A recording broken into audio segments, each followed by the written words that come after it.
The very first time on ice skates, I remember I was on a frozen cornfield in the middle of a blizzard behind my house in Quarryville, Pennsylvania, and I loved the feeling of moving from one place to another very quickly and jumping over the corn stalks and feeling like, in my imagination, I was in this big arena with a costume and beautiful music on.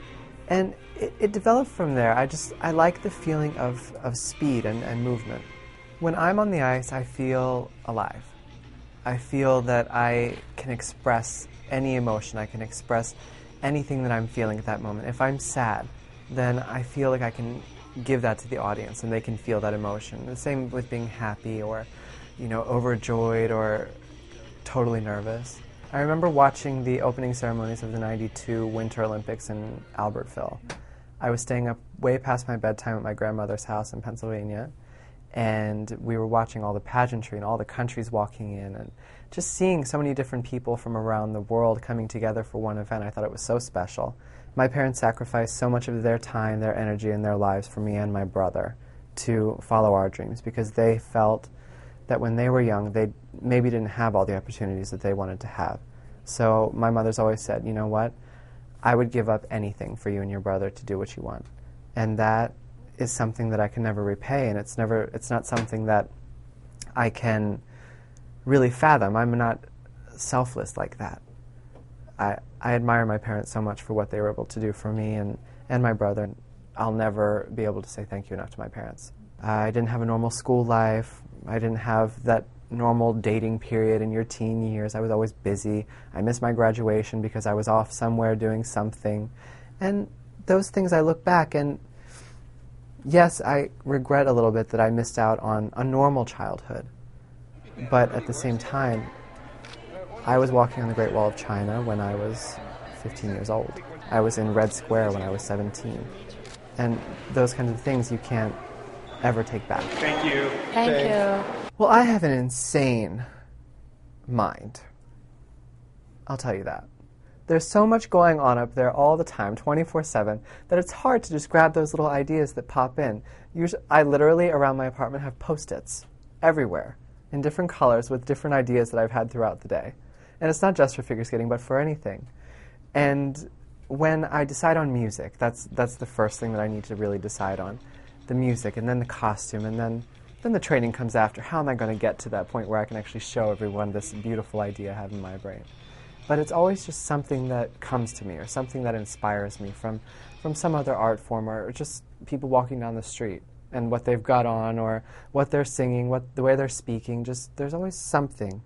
I absolutely have been punished for speaking my mind and being the person that I want to be and the person that I want to show. I have no shame in being unique and giving that message to others. I mean, I was not put on this earth to please every single person in my country, on the planet. I'm doing my own thing. I had to grow up very quickly to be in this sport. It's very cutthroat. It's very backstabbing. I've spent my whole life hitting walls and bouncing back off of them. And it's not a problem. I think the kind of person I am, I'm very sensitive, but at the same time I'm very headstrong, and I'll fight for my opinion and what I believe in to the farthest extent. There's a lot that I've given up. Up at 7, in and out of the shower, on the way to the rink by 8:30, on the ice by 9:30 until 10:30. Then a small break for Boost or Ensure, whatever extra vitamin drink I'm drinking that day. Another practice for 2 hours. Then on certain days there's Pilates just after. And on Fridays I have a deep massage to help keep me healthy. And then I'll go home. I'll Swiffer, because I'm a big Swifferer and vacuum cleaner. I'll Windex things. Then I'll make my dinner, watch maybe an hour or two of television, and then I'm out, and then I get up and do it the next day. I go to my shower at 9 o'clock every night, like clockwork, and get in bed just after. That's it. I have a very boring life.